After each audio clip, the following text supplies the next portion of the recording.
Raspberry season has officially begun. Oh my gosh, I'm so excited. We have some ready to be harvested today. We're gonna get started on that. Because if you don't harvest them, the birds sure will. Another thing that's ready right now is our cherries. So these, I don't remember the exact variety, but they are a tart cherry. They're not super sweet. They have definitely a tartness to them. If you add some sugar to them by making them in a pie or something like that, they will be absolutely delicious. So my plan is to have the kids come out and harvest the berries and the cherries for me today. And I'm probably gonna end up making a pie with these cherries. Now last year we did get cherries, but there wasn't enough to like do a whole lot with. And so this year is my first year I get to actually like use the cherries, and I'm so pumped about it. So we'll see how it turns out. So I'll have them collect a bunch today. I'll probably end up freezing them until they're all harvested, just so I can, you know, decide with the lump sum of everything what I want to make with them. But last year I made raspberry jam with all the raspberries that we got, and so I think I'm going to do something similar again this year.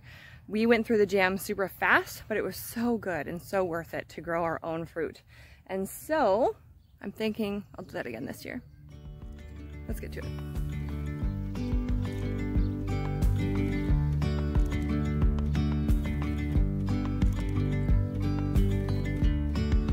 Yesterday there was sun and there was rain, beauty in the mundane. And as the light startled our eyes, we let go of disguise. Whoa! Look at those! And now, dude, there's something in the air and a sparkly shimmer on our skin, restoring everything within. Oh, dreamy, breezy we go, easy, easy on our tiptoes, undercover agents of the other. Beyond gravel, beyond all.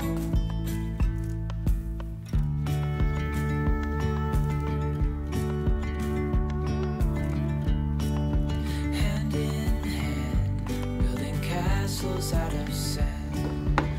okay, so we have our first batch of raspberry jam. It's going to be happening now.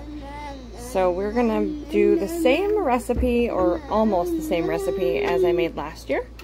I did make a video for that. It's not like a super explanatory video, it's more of an exploratory video. Sorry, this little lady's super noisy over here. Hi, are you so noisy?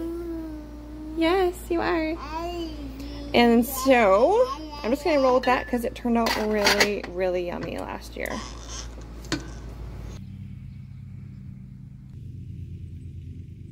These raspberries are never ending. They're insane this year. I am incredibly blessed, but it is a lot of work picking berries. It kind of like hurts your back bending over. So it's a lot of work. We have been picking berries really over the last like 5 days, every single day. My kids have been out here. I'm out here picking today, and it's excessive. Like, we have so many berries. So another set of jam is in order for today. Okay, here, I just started picking here just a few minutes ago, and here we already have the whole bottom of this basket filled. And they are just all over. Like, they're amazing. I'm so grateful. So with all the cherries we got this year, I'm going to make some cherry jam today. But I had froze it, so I need to pull it out so it can thaw for a little bit before we do that.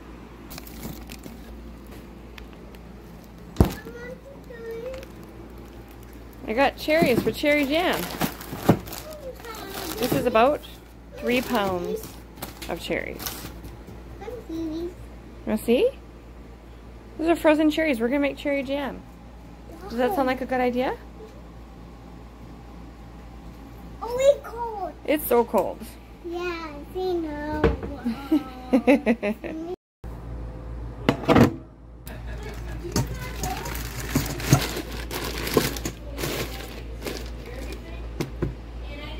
Just kidding. So last time I took these bags of cherries out to make jam, I never had time and I just put them right back in the freezer. So they were de-thawed and refrozen.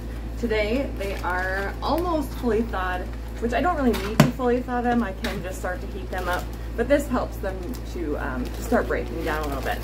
So I'm gonna make this cherry jam that I've been wanting to make forever. I have not made cherry jam before, but I've made lots of raspberry jam at this point, as well as a few different types of jellies and stuff. So it's a very simple recipe. I'm not going to use any additional pectin or anything of that nature. We're going to utilize just a lemon juice to get the acid into these. We're gonna add sugar. These are a tart cherry, and so they're not like, I mean, they're kind of sweet, but they're really more tart, so they really are gonna need some sugar, and they're going to be, it's gonna be really good. All right, so I'm just going to put all of these cherries into this pan here. I'm just gonna get it started over like a medium heat. And I'm just gonna bring them up to temp, allow them to start breaking down over this temp, and then I'm gonna add in the sugar and the citrus. So you can add all of that right away. I just feel like I wanna break it down a little bit first. So we're gonna get them going, and then the key that I have found to making your jam thicken up enough is to cook it long enough, because you really need those sugars to like solidify, not fully solidify, but to thicken up a bit, and that needs to happen over time with a reduction. And so we're gonna play it by ear as far as time for these guys, but my guess is it's gonna take about 15 to 20 minutes after we've added our sugar and all of that to really kind of like break things down, and to get them to the point where they are turning into more of a jam. So I am leaving the skins on. I'm not gonna puree this. I'm going to leave it kind of a chunky, yeah, traditional like jam style texture. So we do have some, you see that frozen like cherry juice in there. I'm leaving all of that in here. I pitted these before I froze them because I knew that that was just one step that was already ahead of myself. I'm gonna try one of these frozen. Oh, they're almost sweeter now. Well, this is gonna be so good. They actually seem like sweeter now. All right, so we're just gonna get that going. We're gonna let that sit, let it all thaw completely, come up to temperature. Then we'll add all the rest of our goodies. So the fun thing about this cherry harvest this year is that we've put these cherry trees in 2020, and we did get a little bit of a harvest the last 2 years, not much. I mean, the first year, so it would have been, let's see, we put them in 2020, actually I don't think 2021 we had anything. 2022 we had a couple little stragglers. Last year, 2023, we had maybe a couple handfuls of cherries. This 2024 is the first year that we've actually had a significant harvest from them. It was really fun to see them all coming in. And I did weigh them all, and I need to add them up here, but the first cherry harvest on July 9th was 1 pound, 2.3 ounces.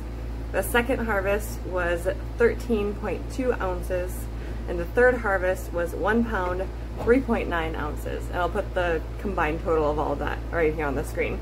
But those, I'm cooking all of those in this batch today. So our measurements will be based off of this amount of cherries. And this is weighed after I pitted them. So this is accurate measurements for what I just put in the pan today. Why so far away? Okay, I have my helper here. She's going to help us put this jam together. It is now up to temp. You can probably see the steam coming in front of us here. We're gonna add in the sugar. I'm gonna measure it out. She's just gonna stir it in, and we're just gonna let it simmer down, and then I'm gonna add in the citrus, and we're gonna see if we can get it to thicken up at all. Because cherries are very heavy juice, and then they just have the skins, and I am gonna leave the skins in there for texture. What is she doing? Oh. She's gonna have to laugh. You're a goofball. That's fine. So it's going to be a different texture than if I was making like the raspberry jam, because the raspberries themselves break up really well and you get this like thick jammy texture. This is going to be a little bit different because it's going to be a little more, it's going to be a little looser, I think, and that's because it doesn't have as much of that like substance. Does that make sense? We just have the skins that are in there that are going to cause a texture. So, but yeah, it's going to be really good. I tried some of these cherries just by themselves as they were thawing, and they actually are sweeter than I remember. So I don't know if that's a thing with tart cherries, is as they sit or if they freeze and unthaw, if it changes the flavor, but they definitely seemed like they were less tart. So I'm going to start with, when it comes to, so this is 3 pounds, what is it, 3 pounds, 3.4 ounces. And so I'm going to start with just like 2.5 cups of sugar, and then I'm going to go up if I feel like we need to. Typically the ratio for jam is a 1-to-1 ratio, but depending on how much natural sugars your fruit has, you can go up or down depending. And because I'm trying not to use pectin today, I just want it to kind of thicken up a little bit on its own. We'll just play it by ear a little bit. So we're going to start with the 2.5 cups of sugar. That's definitely what we're going to do.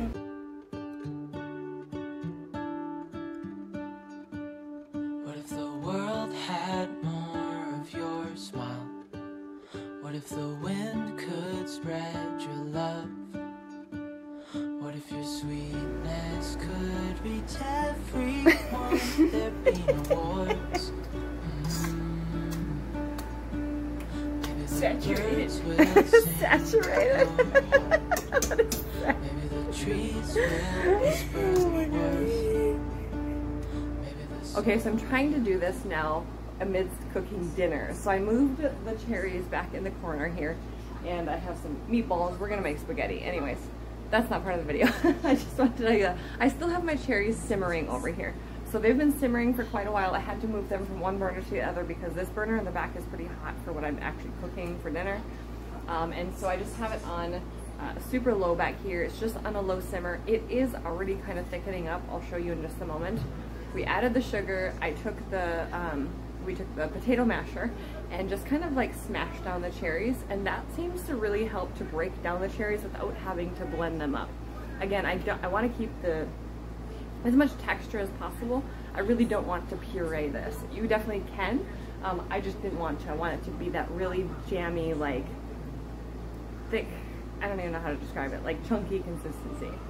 And so it is thickening up. The 2.5 cups of sugar was perfect for this. It is just the right sweetness. I'll add the lemon juice in here in just a moment, and that's going to be the final step before we just kind of like, again, fully simmer it together, and then we'll put it in the canning jars, and then it should be good to go. Okay, so as you can see, the cherries back here, I smashed them up pretty well. I only found one pit. Is it possible there's an extra pit in here? Yes. But because they will float once you squash these all up, if you missed any pits, you should be able to find it. And like I said, I just found one, but I don't think there's any more in here. But for the most part, keep your eyes peeled if you're doing cherries. But it's a really nice consistency here. It's gonna be, I think it's gonna be great. It tastes amazing. I am super excited to put this on some toast or even some sourdough bread. Oh gosh, that's gonna be so good.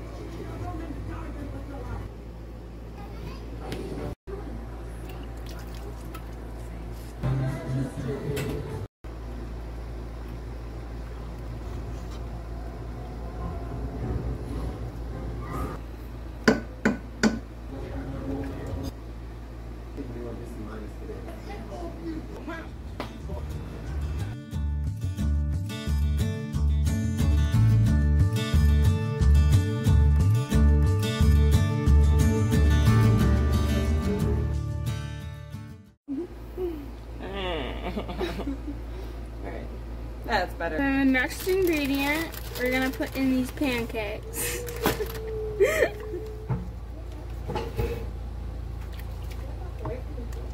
And next, we're going to take this bad egg and put it inside. But we're not there yet. What are you doing? What in the world? Yeah, I put an egg in there. You're crazy. No way. Yeah, I did. No, you did not. I dropped the piece in there. Did you really? Yeah. Did you really drop a piece of egg in there? Yeah. No, promise? No. I dropped the piece.